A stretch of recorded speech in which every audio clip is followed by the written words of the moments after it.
কিরে মিন্টু, এই সাত সকালে কোথায় যাওয়ার জন্য বাহির হইলি? একটু বাজারে যাব রে। চল যাই। বুঝলি শামিম, দিন দিন যেরকম ইলিশের দাম বাড়তে চলেছে, তাতে মনে হয় আমাদের মতো মানুষের আর ইলিশ খাওয়া হবে না, বুঝলি?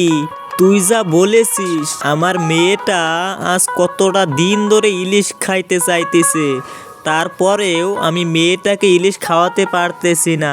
রাখ তো আর ইলিশ, এবার থেকে আমাদের ইলিশ খাওয়া ছেড়ে দিতে হবে, বুঝলি? হ্যাঁ রে, তুই একদম ঠিক কথাই বলেছিস। এবার থেকে জমিদার বাবুরা আর সাহেব বাবুরা ছাড়া আর কেউ ইলিশ খেতে পারবে না। আচ্ছা চল তো বাজারের দিকে যাই, বাজারে গিয়ে দেখে আসি ইলিশের দাম বাড়লো নাকি কমলো। আমাদের মনে হয় আর ইলিশ খাওয়া হবে না।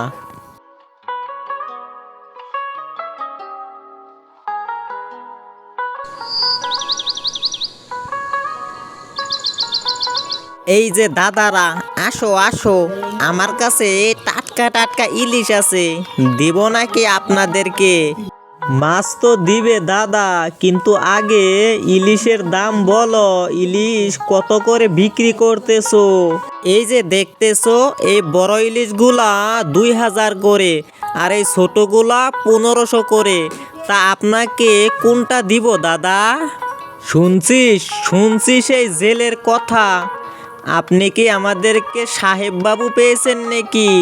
আপনি যে দাম বললেন, এটা তো আমাদের পুরা এক সপ্তাহের ইনকাম দিয়েও কিনা সম্ভব হবে না।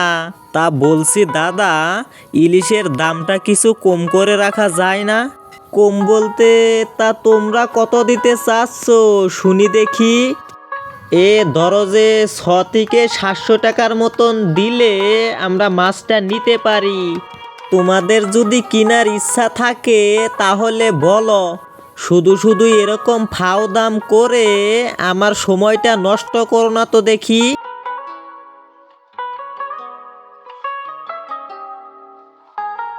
দেখলি তো মিন্টু, দেখলি দেখলি, দাম কমার কোনো নামেই নেই, উল্টে আরো দাম বাড়তে চলেছে। কিছুই করার নেই রে রবি, আমাদের মতো গরিবদের আর ইলিশ খাওয়ার দিন শেষ।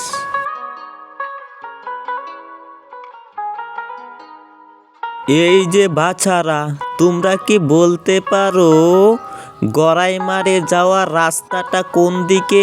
আমি আস্তে আস্তে ভুলে গেছি। হ্যাঁ হ্যাঁ, জানবো না কেন। এই যে সামনের গ্রামটা দেখছেন, এর পরের গ্রামটাই হলো গড়াইমারি।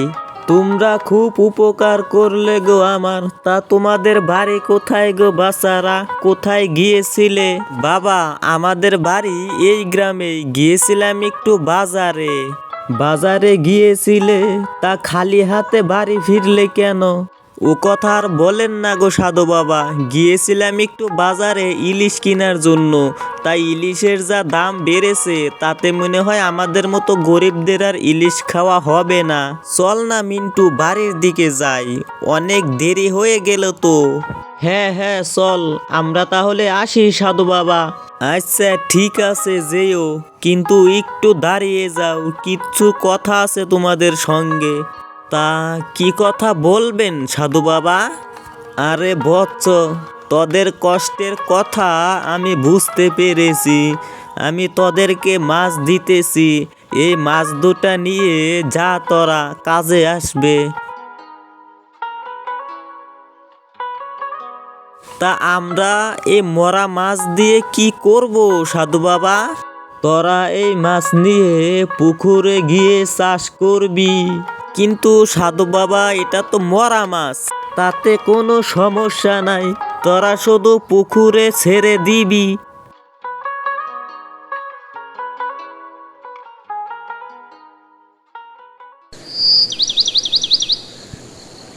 তারপর মিন্টু এবং রবি তাদের বাড়িতে গিয়ে তার গিন্নিকে সব কথা খুলে বলে, আর তারা এই মাছটা পুকুরে ছেড়ে দেওয়ার সিদ্ধান্ত করে।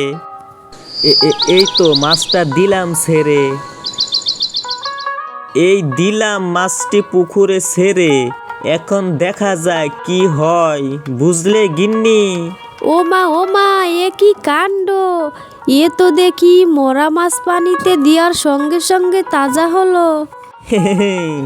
বলেছিলাম না গিন্নি, এটা সাধু বাবার দেওয়া মাছ, পানিতে ছাড়ার লগে লগে কেমন করে তাজা হয়ে গেল। তাই তো দেখছি গো। আর শুধু কটা দিনের অপেক্ষা, তারপরে আমরা রোজই ইলিশ খাবো। আমার তো শুনেই কেমন জানি লাগতেছে। হ্যাঁ গো গিন্নি, হ্যাঁ, মাছের যেটা ভাব দেখছি তাতে মনে হয় কিছুদিনের মধ্যেই পোনা ছেড়ে দিবে। তা তো তুমি ঠিকই বলেছো। চলো চলো, এবার বাড়ি চলে যাই, সন্ধ্যা হয়ে আসলো যে। হ্যাঁ হ্যাঁ, তাহলে চলো। মিন্টু, দেখ দেখ পুকুরে কিরকম মাছে হাড় দিতেছে, মনে হচ্ছে মাছে ভরে গেছে। তাই তো দেখছি রে রবি, এ আবার কেমন ইলিশ মাছ রে, এক রাতের মধ্যেই মাছে ভরে গেল।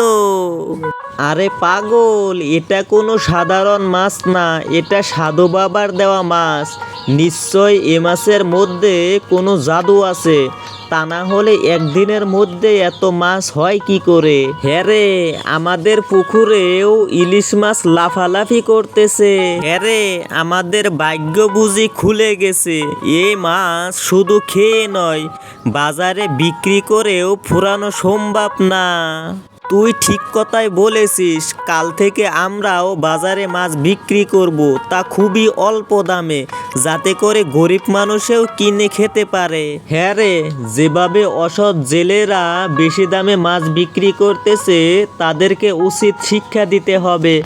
এ কি দেখছি গো, তোমাদের দুজনের পুকুরে তো ইলিশে ভরে গেছে এক রাতের মধ্যেই। তাই তো দেখছি দিদি। শুনো, তোমরা দুই বউ গিয়ে আমাদের বাড়ি থেকে দুইটা বড় বড় হাঁড়ি নিয়ে আসো তাড়াতাড়ি। কেন, বড় বড় হাড়ি দিয়ে তোমরা কি করবে গো শুনি? আমরা আমাদের পুকুরের ইলিশ দিয়ে সারা গ্রামের গরিব লোকদেরকে খাওয়াবো, কি বলিস রে বন্ধু? হ্যাঁ রে বন্ধু, তুই ঠিক কথাই বলেছিস। গ্রামের গরিব লোকরা কতদিন ধরে ভালো মন্দ খায় না, তাদেরকে একক তো খাওয়াতে পারলে মনে অনেক শান্তি পাবো। ঠিক আছে, তাহলে আমরা দুইজন গিয়ে বড় হাড়ি দুটো আনছি। যাও যাও, তাড়াতাড়ি হাড়ি নিয়ে এসো। আর মিন্টু শোন, আজকে আমরা গ্রামের সব গরিব লোকদেরকে বলবো, যাতে করে তারা কাল সকালে আমাদের বাড়িতে ইলিশের নিমন্ত্রণ খেতে আসে, কি বলিস?